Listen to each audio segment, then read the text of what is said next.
वैसे तो हर जगह ही किसी न किसी का साम्राज्य रहता है, पर आज एक व्यक्ति ऐसे साम्राज्य का राजा बनना चाहता है जिसके बारे में सोचकर ही सबकी रूह कांप जाए। रात के 12 बज रहा था। कब्रिस्तान में मंत्र उच्चारण की आवाजें गूंज रही थीं। शरीर पर एक वस्त्र और लंगोट धारण किए और पूरे शरीर पर राख लगाए एक व्यक्ति अपने सामने हवन कुंड जलाए उसमें आहुति डालते हुए मंत्र उच्चारण कर रहा था।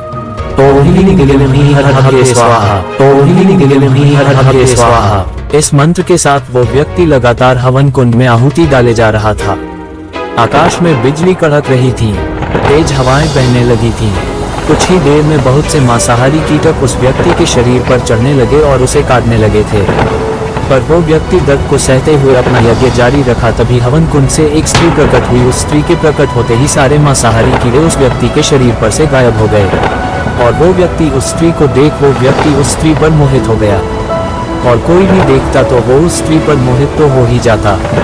शरीर पर लहंगा और ब्लाउज, ऊपर से लाल दुपट्टा, नीली गहरी आंखें, होठों पर लाली, बिखरे बाल और चेहरे पर मुस्कान। ऐसा लग रहा था कि वो स्त्री किसी और लोक से आई है। वो व्यक्ति उस स्त्री को देख ही रहा था। तभी वो स्त्री उस व्यक्ति से बोल पड़ी, तुमने मुझे क्यों बुलाया है? तुम्हें क्या चाहिए? वो व्यक्ति बोला, मुझे तुम्हारे साम्राज्य का राजा बनना है। तभी वो स्त्री उस व्यक्ति से पूछ पड़ी, आखिर तुम हमारे साम्राज्य का राजा क्यों बनना चाहते हो? वो व्यक्ति बोला, मुझे एक अघोरी ने कहा कि अगर मैं तुम्हारे लोक की 101 स्त्री को प्रसन्न कर दूं और तुम्हारे लोक का राजा बन जाऊं, तो वो सभी स्त्री मिलकर मुझे अमर बना देगी। ये सुनकर वो स्त्री उस व्यक्ति से बोली, ठीक है, तुम हमारे साम्राज्य का राजा बन सकते हो, बस तुम्हें कुछ शर्तें माननी होगी। तभी वो व्यक्ति पूछ पड़ा, कैसी शर्तें? तभी वो स्त्री बोली, तुम्हें हमारे साम्राज्य में रहने वाली हर एक स्त्री के लिए ताजे खून का इंतजाम करना होगा, और वो सभी स्त्रियां जो चाहेंगी वो सब तुम्हें करना होगा, और अगर तुमने नहीं किया तो उसका परिणाम बहुत भयानक और भयावह होगा। उस व्यक्ति पर तो अमर होने का भूत सवार था। वो व्यक्ति तुरंत बोल पड़ा, हाँ, मुझे तुम्हारी सारी शर्तें मंजूर हैं। तभी वो स्त्री उस व्यक्ति से बोली, ठीक है, कल अमावस्या है, कल ढेर सारा इंसानी खून का इंतजाम करके यहीं पर आना। कल तुम्हें हमारे साम्राज्य का राजा बना दिया जाएगा। इतना बोल वो स्त्री वहाँ से गायब हो गई और वो व्यक्ति अपने घर की ओर चला गया। कुछ देर बाद वो व्यक्ति घर के बाहर एक खाट पर बैठा था और मन में सोच रहा था, मैं इंसानी ताजे खून का इंतजाम कैसे करूं? कहां से लाऊं ढेर सारा खून? उसी वक्त उसका दोस्त रजत उसके पास आया और उसे बोला, अरे भैरव, क्या हुआ? यहाँ क्यों बैठा है? रजत को देख भैरव के अंदर हैवानियत ने अपना जगह बनाना शुरू कर दिया और भैरव के मन में विचार आया और वो रजत से बोला, रजत जरा घर के अंदर चल, मुझे तुझे कुछ दिखाना है। रजत बोला, ठीक है चल। रजत भैरव के साथ घर के अंदर गया। तभी भैरव रजत से बोला, तू यहाँ पर बैठ, मैं अभी आया। रजत को कुर्सी पर बैठाकर भैरव एक कमरे के अंदर गया और कमरे के अंदर से एक कटार अपने पीछे छिपाकर दबे पांव रजत की ओर बढ़ने लगा। रजत इन बातों से अनजान कुर्सी पर बैठा था। तभी भैरव रजत के पास आया और बोला, रजत। जैसे ही रजत भैरव की ओर पलटा, इससे पहले कि रजत कुछ बोल पाता या समझ पाता, भैरव ने एक पल में ही कटार निकालकर रजत के धड़ से उसके सर को अलग कर दिया और बड़ा सा बर्तन लेकर रजत के शरीर को अलग अलग जगह से काटकर सारे खून को उस बर्तन में जमा करने लगा। सारे खून को जमा करने के बाद भैरव रजत की लाश को उठाकर एक कोने में रख देता है। उसके बाद भैरव खून से भरे बर्तन को देखते हुए बोलता है, ये तो बहुत कम खून है, इतना से तो कुछ नहीं होने वाला है, लगता है अब किसी और को अपना शिकार बनाना होगा। इतना बोलकर भैरव घर से चला गया और किसी न किसी बहाने हर घंटे एक व्यक्ति को अपने घर लाता और रजत की तरह ही उसे मारकर उसका खून जमा करने लगता। कभी चाय पीने के बहाने तो कभी घर की मरम्मत कराने के बहाने, कभी मदद के बहाने तो कभी मिलने के बहाने। हर घंटे एक सर अपने धड़ से अलग होता था भैरव के घर में। रात तक भैरव ने पूरे 25 लोगों को मारकर उनके खून निकालकर उनके लाश को अपने घर के एक कोने में रख दिया था। रात तक भैरव के पास बहुत सारा खून जमा हो चुका था। भैरव सारे खून को लेकर घर के पीछे के रास्ते वापस कब्रिस्तान पहुंचा। वो जैसे ही कब्रिस्तान पहुंचता है, वो स्त्री वहां पर प्रकट हो जाती है। उस स्त्री को देख भैरव के चेहरे पर मुस्कान खिल जाता है। तभी वो स्त्री बोलती है, तुम तो बहुत सारे खून लाए हो, बहुत अच्छे।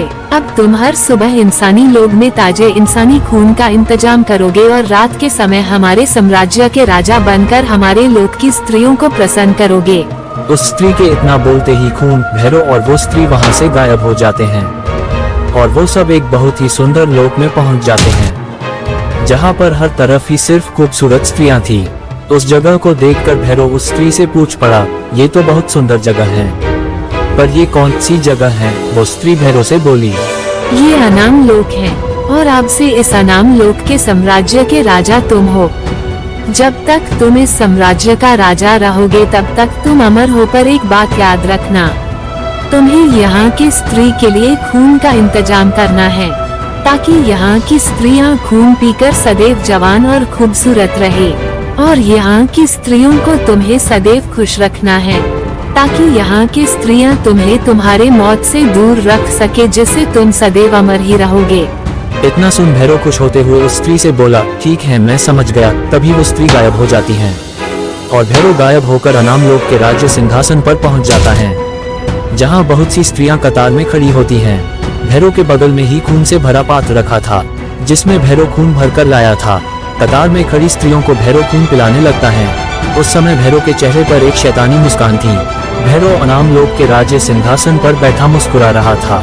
तभी वो स्त्री भैरव के पास प्रकट हुई और भैरव से बोली, भैरव। उस स्त्री की आवाज सुन भैरव तुरंत से उस स्त्री की ओर देखा। तभी वो स्त्री भैरव से बोली, भैरव, तुमने अनाम लोक का राज्य सिंहासन तो प्राप्त कर लिया, पर एक बात याद रखना, हर रोज तुम्हें इंसानी ताजे खून को अनाम लोक में लाना होगा और कतार में खड़ी स्त्रियों को खून पिलाना होगा। तभी भैरव उस स्त्री से बोल पड़ा, पर हर रोज मैं इतना सारा खून कहाँ से लाऊंगा? वो स्त्री भैरव से बोली, वो मैं नहीं जानती कि तुम खून कहाँ से लाओगे, पर अगर तुम्हें अमर बने रहना है और अनाम लोक का राज्य सिंहासन तुम्हें त्यागना नहीं है तो तुम्हें ये कार्य करना ही होगा। और तुमने तपस्या कर मुझे प्रसन्न किया है, इसलिए मेरा कार्य यही है कि मैं तुम्हें हर मोड़ पर सही रास्ता दिखाकर अनाम लोक का राजा बने रहने में सहायता करूं। बाकी सब तुम सोचो कि तुम्हें क्या करना है। इतना बोल वो स्त्री वहाँ से गायब हो गई और इधर भैरव अनाम लोक का राज्य सिंहासन पर बैठा सोच में डूब गया। अब मैं कल कहाँ से खून लाऊंगा? अगर मैंने पुराना ही तरीका अपनाया तो मुझे हर रोज 25 लोगों को मारना पड़ेगा। अब मैं क्या करूं? मुझे लगा था कि एक बार मैं अनाम लोक का राजा बन जाऊंगा तो मैं सर्वशक्तिशाली बन जाऊंगा। आखिर अब मैं क्या करूं? भैरव सोच में डूबा था और इधर भैरव के घर के बाहर गांव वालों की भीड़ जमा हो चुकी थी। तभी मुखिया जी गांव के लोगों से बोले, आप सब शांत रहिए। आप सबके कहे अनुसार गांव से 25 लोग गायब हुए हैं। इस बारे में मैंने पता किया तो मुझे पता चला कि उन सभी 25 लोगों को आखिरी बार हमारे गांव में निवास करने वाले सदस्य भैरव के साथ देखा गया और कुछ लोगों को भैरव के घर में आते हुए भी देखा गया। तो हम भैरव को बाहर बुलाकर भैरव से पूछ लेते हैं कि भैरव ने उन 25 लोगों को आखिरी बार कहां पर देखा। तभी भीड़ में खड़ा एक व्यक्ति मुखिया जी से बोला, जी मुखिया जी, जल्दी भैरव को बुलाए। तभी मुखिया जी घर का दरवाजा खटखटाते हैं और बोलते हैं, भैरव दरवाजा खोलो, हमें तुमसे कुछ आवश्यक कार्य है। इतना बोल मुखिया जी एक बार फिर से घर का दरवाजा खटखटाते हैं पर घर के अंदर से कोई आवाज नहीं आता है। तभी मुखिया जी गांव वालों से पूछ पड़े, गांव वालों, भैरव दरवाजा नहीं खोल रहा है, हमें क्या करना चाहिए? अब मुखिया जी की बात सुन सभी के साथ खड़े पंडित जी बोले, मुखिया जी जल्दी से दरवाजा तोड़ दीजिए, क्योंकि उन 25 लोगों में मेरा बेटा भी था। पता नहीं अभी वो कहाँ होगा और कैसा होगा। मुखिया जी बोले, ठीक है, मैं दरवाजा तोड़वा देता हूँ। इतना बोल मुखिया जी अपने 2 आदमियों को इशारा करके दरवाजा तोड़ने के लिए बोलते हैं। वो दोनों मिलकर कुछ ही देर में दरवाजा तोड़ देते हैं। दरवाजा टूटने के बाद सभी लोग घर के अंदर जाते हैं। अंदर की हालत देखकर सब लोग चौंक जाते हैं। पूरे घर में खून ही खून फैला हुआ था और गायब हुए 25 लोगों की लाश घर के एक कोने में रखा था। उन लाशों को देख उनके परिवार वाले तुरंत उनके पास गए। उस वक्त सभी लोगों के आंखों में आंसू था। तभी मुखिया जी अपने दोनों आदमियों से बोले, जाओ देखो भैरव कहाँ पर है। वो दोनों आदमी पूरे घर में भैरव को तलाश करने लगे। अपने गांव के लोगों को मरा देखकर मुखिया जी भी रो पड़े और उनके परिवार वालों से बोले, आप लोग चिंता मत कीजिए, इन सब को जिसने भी मारा है उसे इसका उचित दंड जरूर मिलेगा।